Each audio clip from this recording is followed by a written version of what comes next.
Tyberos the Red Wake was the presumed commander of the Carcharodons during the Badab War. Certainly he was the member of that sinister and mysterious chapter that communicated with the other loyalist commanders during the conflict, speaking in no more than a soft whisper that nevertheless carried with it the promise of certain death. Based on the battle barge Nicor, Tyberos led his Terminators in bloody assault after bloody assault, their savagery unmatched in the Badab War. Never seen outside his archaic suit of Terminator armor, his face, when revealed, was a corpse-white nightmare with half the bones of the face exposed in a bloodless grimace, while his eyes were a soulless, depthless black. Those that witnessed him in combat and lived to tell the tale spoke of him as a blood-splattered killing machine moving almost too fast for the eye to see and leaving nothing but mangled and shredded corpses after his passing, yet acting with precise and deadly intention in combat as if every slaughter was cold and calculated beforehand rather than the product of mere rage.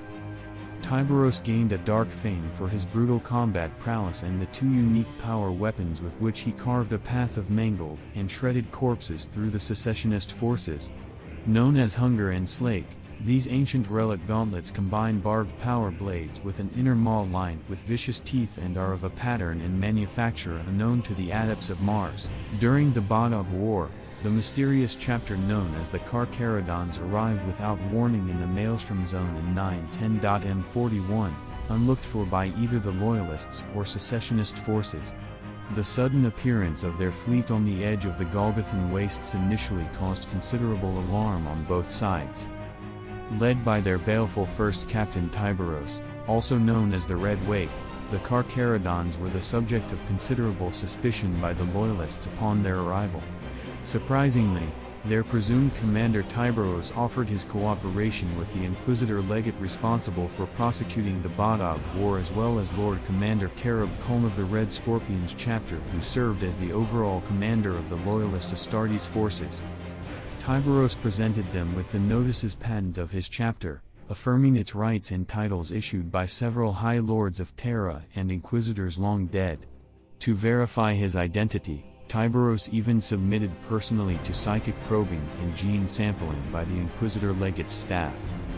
Entering their final bitter stages of the campaign, both the Inquisitor legate and Lord Commander Colm knew that such a force would prove invaluable in pressing the attack and bringing the conflict to a swift and absolute conclusion.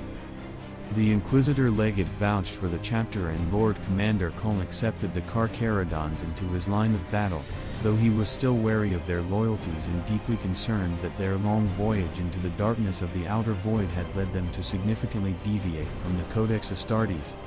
Despite misgivings as to the Carcharodons' methods, Colm was unable to deny the chapter's effectiveness. During this conflict, Tyberos gained a dark fame for his brutal combat prowess and the two ancient relic gauntlets with which he carved a path of mangled and shredded corpses through the secessionist forces. Tyberos led his elite Terminator squad in bloody assault after bloody assault, their savagery unmatched throughout the Badab War. Those that witnessed the ferocity of the Carcharodons' commander tell of a blood-splattered killing machine that left a path of destruction and mangled bodies in his wake. Based upon the battle barge Nicor, Tyberos was often seen at the forefront of every assault leading the chapter's veterans of the elite First Company. This assault Terminator squad was equipped with lightning claws and led by their deadly commander in bloody assaults against all those who would defy the will of the Emperor.